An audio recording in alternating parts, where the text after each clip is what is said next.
Pozdravljeni. Na vrsto je prišel prispevek med kvalifikacijami velike nagrade Miamija.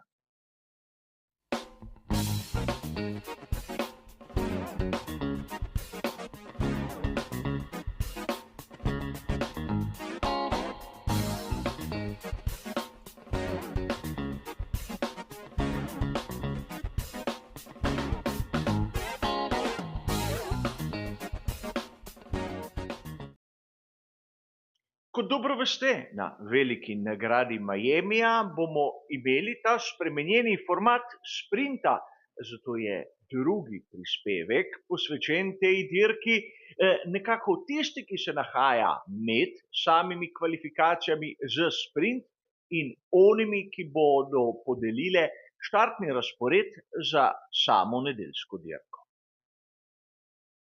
Kot običajno bo tudi tokrat prispevek razdeljen na dva ločena dela.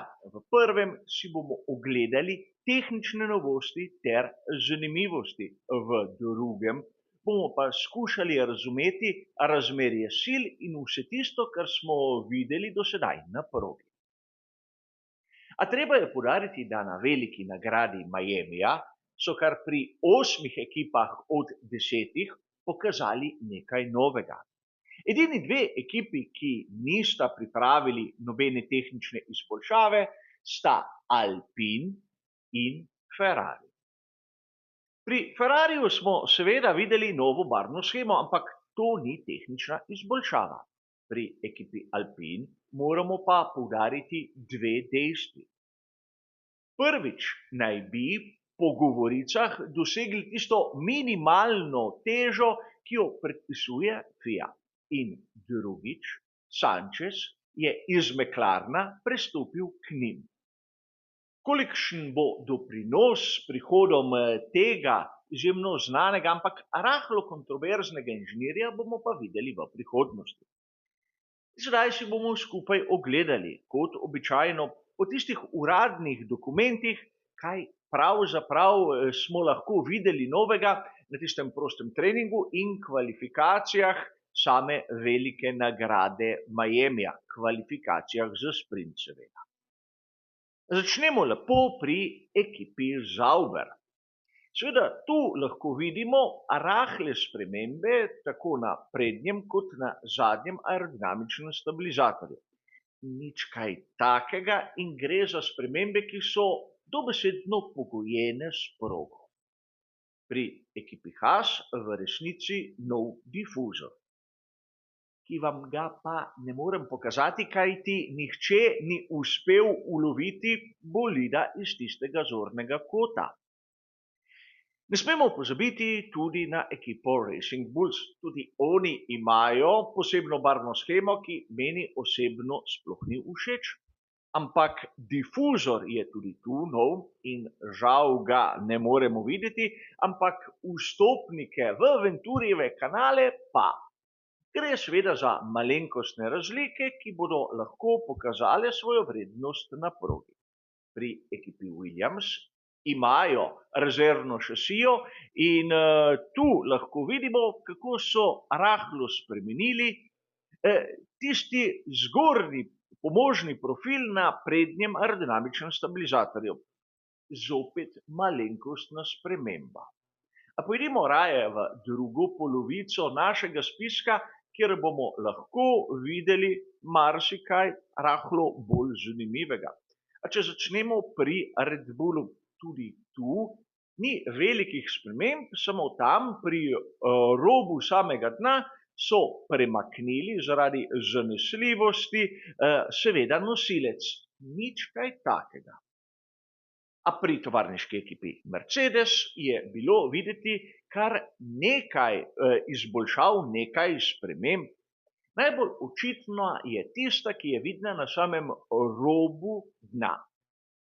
Vidimo lahko tudi na tej fotografiji Alberta Fabrege seveda primerjavo med staro in novo verzijo.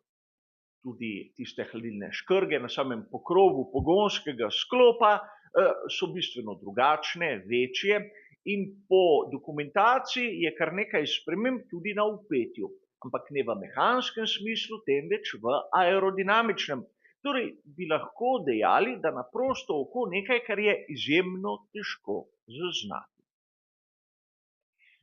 A če smo govorili seveda o Mercedesu, ne smemo mimo velikanskih sprememb, ki smo jih videli pri Aston Martinu. Imamo seveda popolnoma spremenjen prednji profil, ne smemo pozabiti tudi na spremembe zadaj, na zadnjem profilu, na pokrovu pogonskega sklopa in seveda mnoge malenkosti, ki so tu opisane, ampak nič takega, kar bi lahko smatrali za radikalne spremembe v primerjavi z tretjo ekipo oziroma četrto na spisku, ki uporablja pogonske sklope Mercedes. In govorim o McLarenu. Tu imamo zopet drastične spremembe, tako na prednjem kot na zadnjem aerodinamičnem stabilizatorju. Imamo spremembe na prednjem vpetju, na samem dnu, predvsem bočni vstopniki, kar se tiče hladilnih rež, so spremenjeni in ne smemo pozabiti na drugačno obliko samega pokrova pogonskega sklopa.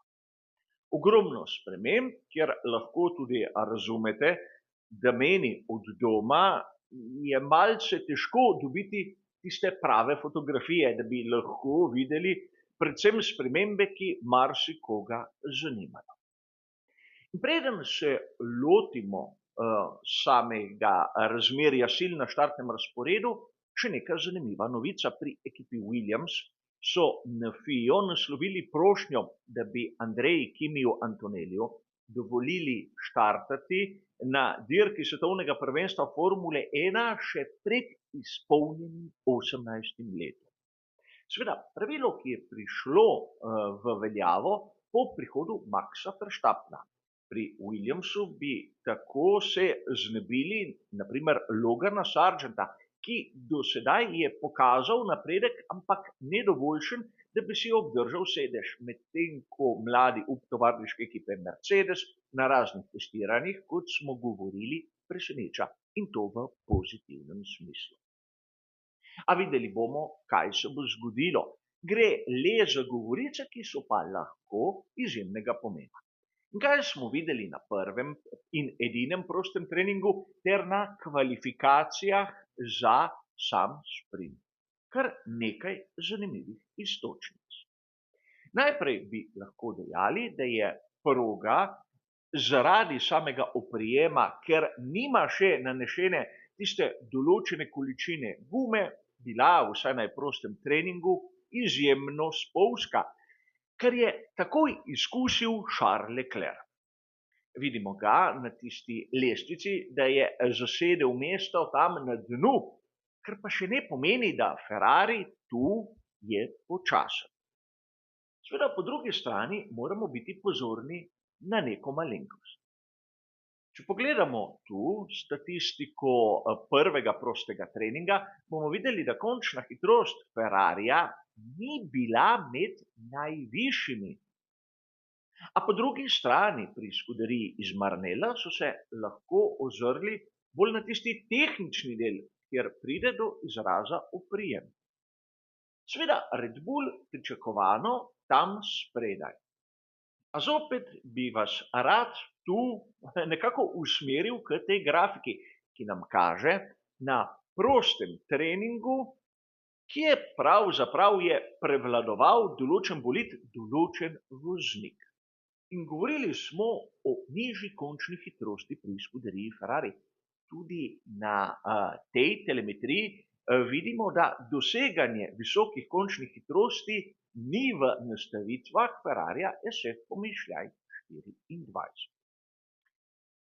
Pojdimo raje k kvalifikacijam za sam sprint, kjer smo videli, da čeprav je Charles Leclerc izpustil celoten prvi in edini prosti trening, je na koncu zasedel fantastično drugo mesto. A zopet ne moremo mimo dejstva, da tudi tu Ferrari ni pokazal izjemno visoke končne hitrosti. ne s Saincem in ne z Leclerjem. A konec koncev, glede na rezultate, ni toliko važno. A razumeti moramo, da tu v Miamiju je potreben kompromis, čeprav s 3 območji DRS-a visoka končna hitrost bi znala biti koristna, na primer pri prehitevanju mnogo počasnejših nasprotnikov. A videli bomo, kaj se bo zgodilo najprej na sprintu in nato na sami dirki za veliko nagrado. Tudi pri tej primerjavi bomo zopet videli, da najhitrejši iz samih kvalifikacij, Max Verstappen, kar se tiče mikrosektorjev, ni prevladoval. Torej, njegov Red Bull RB20 ima nastavitve, ki mu omogočajo najboljši kompromis. Ni najhitrejši na določenem delu proge, ampak v povprečju, kar je zanimivo in čaka nas še majhno presenečenje. Videli smo, na primer, da Ferrari je v dobri formi, medtem ko presenečeni na 4. mestu Daniel Ricciardo je voznik, ki se mora dokazati in nima več mnogo časa. Razočaranje zagotovo tovarniška ekipa Mercedesa, kjer sta oba voznika en z drugim izpadla v drugem delu. Seveda to nam kaže, da ne gre za neko vozniško napako, temveč za težavo samega bolida. Namreč voznika sta bila počasih relativno blizu, torej gre treba iskati težavo drugje. In nekdo bi lahko dejal, da McLaren je razočaral. A v resnici sploh ni res. Če ste pazljivo spremljali kvalifikacije, ste morda opazili, da se je Max Verstappen pritoževal nad temperaturo pnevmatik. In tu imamo dokaz, da konec koncev nam je povedal nekaj zelo važnega. Če vzamemo vse čase kvalifikacij in jih primerjamo med seboj, bomo z začudenjem ugotovili, da najhitrejši je bil Lando Norris s pneumatiko medium, sicer v drugem delu kvalifikacij, torej v 3. s tisto pneumatiko soft, mnogi niso bili sposobni doseči tistega ciljnega časa, tistega optimalnega oprijema. In če se spomnite našega uvodnega prispevka, kar se tiče tlakov v pneumatikah, sem nekako omenil, da je Pirelli za funt na kvadratni palec vrednosti zvišal letos v primerjavi z lani. In lahko je to prišlo do kakšnih težav, naprimer višji tlak pod določenimi pogoji lahko povzroči tudi težave pri zbiranju energije v pneumatiki. Sicer pneumatika soft, tista, ki ima najmehkejšo mešanico na razpolago, bi morala delovati na najnižji delovni temperaturi. Ampak videli smo, da naprimer pneumatika medium v tem primeru se je pokazala, vsaj zaenkrat, za hitrejšo. In tu lahko zopet opazimo, da pravzaprav se zgodba ponavlja. Nimamo naprimer Ferrarija med najhitrejšimi, kar se tiče končne hitrosti in primerjave z Red Bullom, kjer je Perez malce hitrejši od samega Verstappena, zopet v vidiku končne hitrosti, ampak ima težave z oprijemom, ima težave pri fazi zaviranja in to je bilo razvidno tudi iz tabele časov. A treba je poudariti neko malenkost. Park Fermé velja od kvalifikacij z dirko. Torej, videli bomo lahko po sprintu še kakšne zanimive spremembe in nekako tudi drugačen vrstni red, kar se tiče sil na samem štartnem razporedu. Torej, imamo kar nekaj zanimivih faktorjev. In dodati moramo še nekaj. Namreč vremenska napoved se spreminja in obstaja sicer relativno majhna možnost padavin. Seveda večja od tiste, ki sem jo napovedal v samem uvodnem prispevku, ampak videli bomo skupaj, kaj se bo zgodilo. Kar se pa tiče tega prispevka med kvalifikacijami, je seveda to vse. Ne pozabite, da v nedeljo ob 20:30 daljši prispevek v živo pred samim štartom, kjer si bomo povedali vse tisto, kar je zanimivega pred samo veliko nagrado. A hvala za vašo pozornost in nasvidenje.